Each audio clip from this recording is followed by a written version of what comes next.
Di sini gue pengen kasih tau kalian kalau uang itu nggak ada artinya lagi selama kalian hidup nanti. Sampai sekarang juga sebenarnya uang udah nggak ada artinya lagi. Kenapa? Karena uang itu merupakan kertas yang cuma dicetak doang, terserah si pencetak itu enak jidat dia. Maksudnya gimana?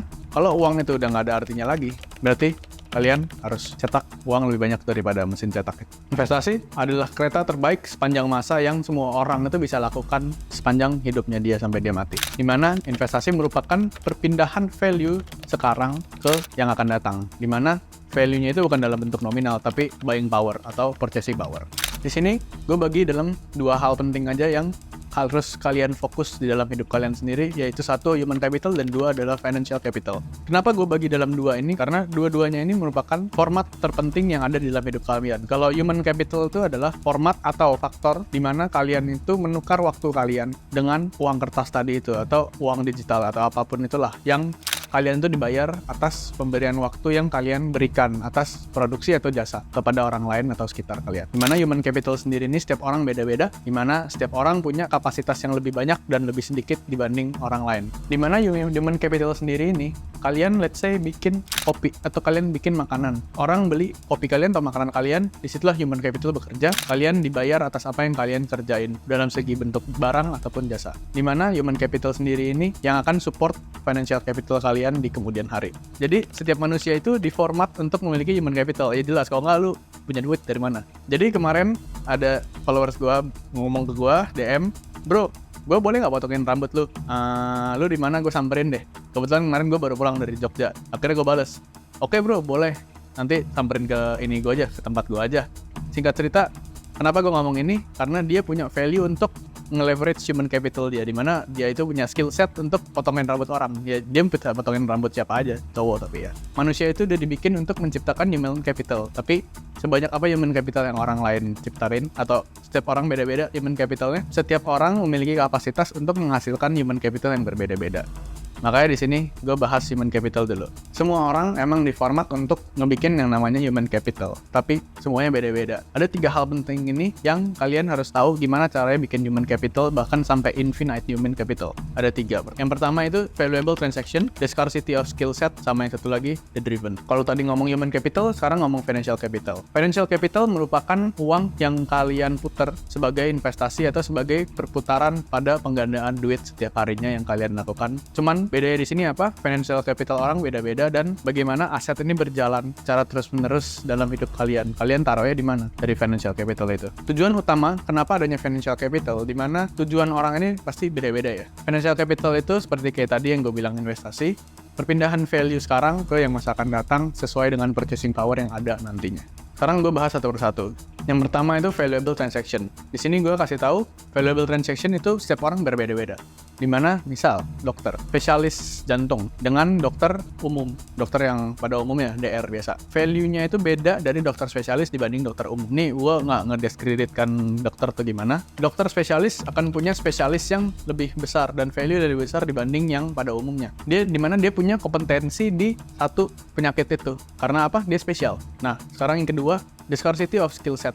Di sini mungkin banyak dari kalian yang punya skill nanggung atau mungkin nggak punya skill. Dimana scarcity itu merupakan kelangkaan. Di sini ada namanya ilmu ekonomi. Kelangkaan itu yang jadi salah satu tolak ukur ekonomi kenapa bisa bergerak supply dan demand-nya ketemu yang namanya equilibrium. Nah di sini kenapa gue bilang scarcity of skill set? Karena kalau semakin supply-nya banyak, maka harga skill kalian tuh murah. Sedangkan kalau sebaliknya itu diteorikan, ketika demand-nya itu banyak tetapi yang punya skill itu dikit, maka skill ini secara tidak langsung naik terus harganya. Ini yang membuat human capital orang ada yang cuma sebulan 3 juta, 5 juta, tapi ada yang bisa ngasilin 500 atau sampai 1 miliar sebulan dari scarcity of skill set tersebut. Contoh ini sekarang, gue punya temen, gue punya tim di kamera, di konten gue. Ini merupakan skill set yang sebenarnya nggak semua orang bisa, dan nggak semua orang yang punya skill di kamera ini, khususnya di videographer, di editing, apalagi sampai ke motion graphic, sampai ke yang AI segala macam tuh, yang editing yang udah advance, itu nggak semua orang bisa. Makanya skill set ini bisa gue bilang scarcity, dan ini lumayan mahal. Jadi yang terakhir ada yang namanya ketiga itu daily driven atau driven. Kenapa setiap orang itu punya human capital yang beda-beda? Karena ini driven. Orang ada yang bekerja sangat keras sekali, ada yang kerja cuman ya udah, yang penting gue kelar bodo amat. Ada yang dia punya skill set tapi dia bisa delegasiin ke orang. Itu yang paling penting. Delegasi, dimana semua kerjaan tuh nggak bisa kalian telan, nggak semua bidang itu kalian jago, dan nggak semua bidang kalian kompeten. Kalian bisa duplikasi skill set kalian ke orang lain, dimana skill set ini didelegasiin ke orang lain untuk orang lain kerja sama kalian. Ini salah satu leveraging of human capital, dimana kalian nggak perlu kerja, kalian cuma kontrolin, bahkan kalian bisa expand, tapi human capital kalian tetap bertambah terus. Ini yang ketiga paling penting. Sekarang gue lanjutin ke yang namanya financial capital. Seperti yang tadi di depan gue bilang, financial capital merupakan simpanan dari human capital kalian untuk masa depan diri kalian sendiri. Dimana financial capital ini tiap orang beda-beda ya. Diukur dari human capital kalian. Simpanan dari human capital ini gue akan sebut sebagai cash reserve atau cadangan uang. Tapi cadangan uang lama-lama bisa habis. Cadangan uang lama-lama value-nya terus kegerus yang ada yang namanya inflasi. Dimana kalian itu harus putar financial capital kalian ini ke aset terbaik yang ada. Sebenarnya pada dasarnya manusia itu cuman memiliki kebutuhan yang punya batas, dimana kalau ngelebihin batas itu nggak baik secara kebutuhan, tapi keinginan nih yang nggak ada batas.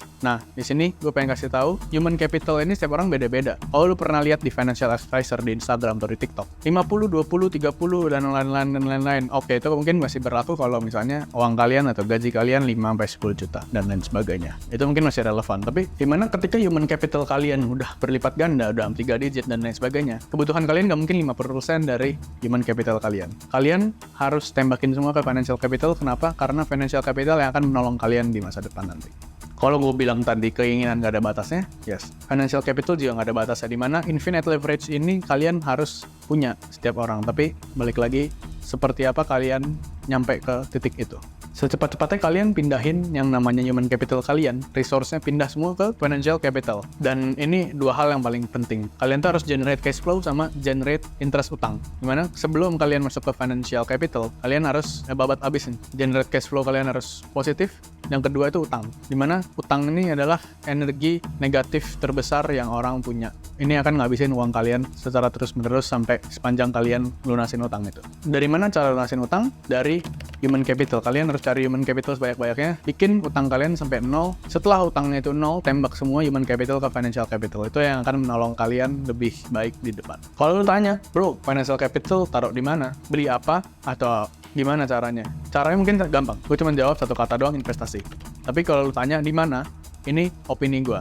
Kebetulan gue masuk juga, lu cari 3 utama ini di financial industry, investmentnya. 3.